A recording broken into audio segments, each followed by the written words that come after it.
I'm going to show you what I believe to be the very best way to split your hive. I think it's the most successful way and the quickest way to get it grown out. And that is the process that we use. You're going to need an extra empty deep box if you're using deep brood chambers. You're going to need a double screen board. You're going to also need a queen excluder. And we'll use all those in this process. To start with, we'll go into the brood chamber, pull out, we're going to use 3 open brood frames. It don't have to be completely open brood frames, but it needs to be mostly brood. It actually works really good if you have a little cap brood in there, maybe cap brood in the center and open brood the majority around that. That gives you a good steady emergence of nurse bees emerging out through the process of getting a queen mated and returned into the hive. We like to use 3 frames. I found there to be a big difference between a 2-frame split and 3-frame split in the amount of time it takes to grow that split out. A 2-frame just seems to lag behind and takes a while to really catch up, whereas the 3 frames, by the time that queen gets mated and starts laying, you got a pretty good population of bees in there.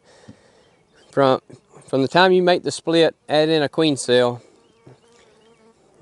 those 3 frames, as they emerge through that process and that queen begins to lay her own brood, it takes about a month and you've got a pretty full box of brood and bees. So what we'll do, we'll go into open up our hive, go into our brood chambers, and we'll pull out three frames of brood like I talked about, mostly open brood. We'll pull those out and move those over into an empty box that we have set to the side.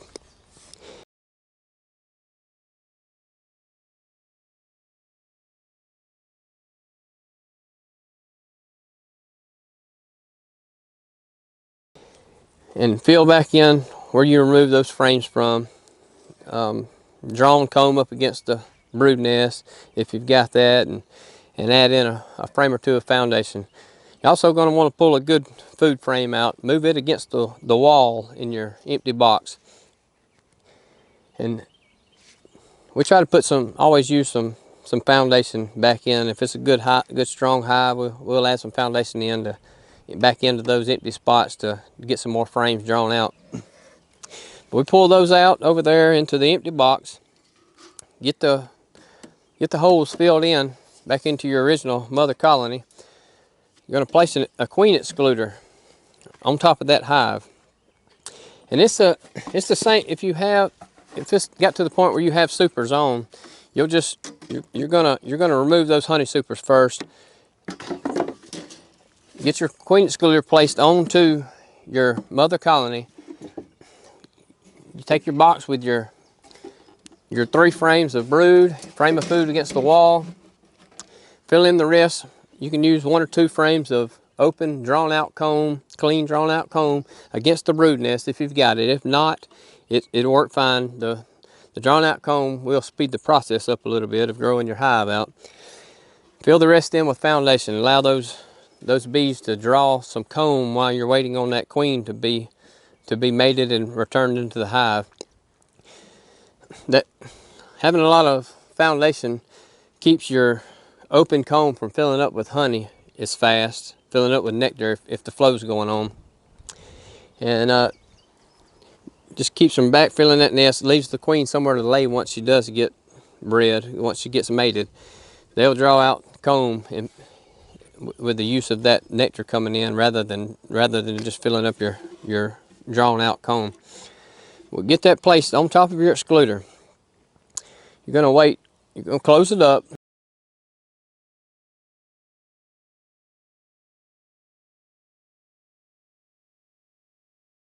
Wait 1 day, come back the next day. So through that day, you're going to have, one thing I missed, when you pull those frames out of the bottom originally to set over in the empty box, you're going to shake all the bees from it. if you haven't found the queen. Finding the queen, if you spot her, then you set her to the side where you're not going to grab her when you're pulling frames out. Cage her, or just know where she's at. Then you don't have to shake the bees, just move them up. But if you don't find the queen, to eliminate the time of finding her, just shake all the bees off, move them up, put them in your box. You get this box above the excluder.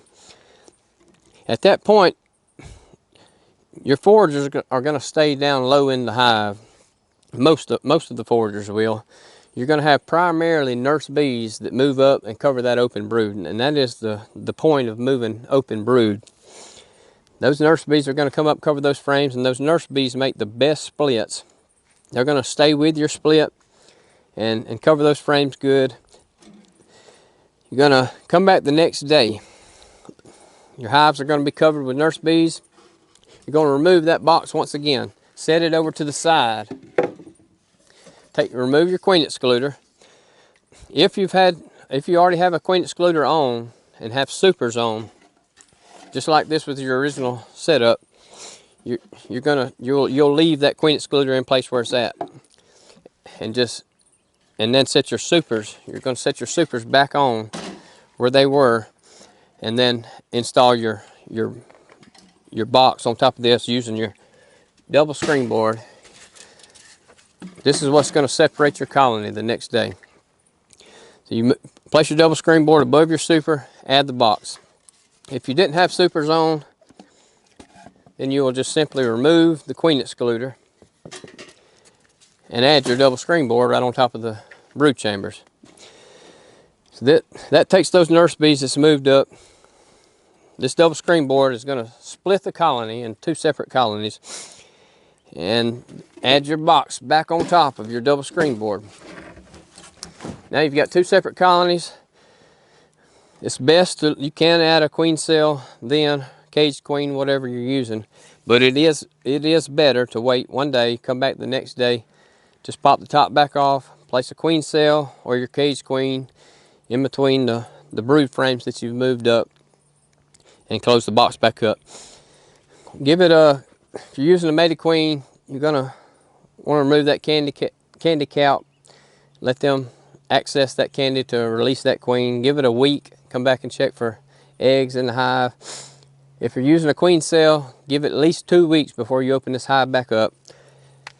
2 to 3 weeks, come back and check for eggs. Make sure you've got a queen in here. If not, you can start the process over. It's better to remove your double screen board if you're going to have to start the process over, and do the same thing again. Just pull up brood frames, shake them off, move them back into this box, place your queen excluder once again, and just do the same process over again.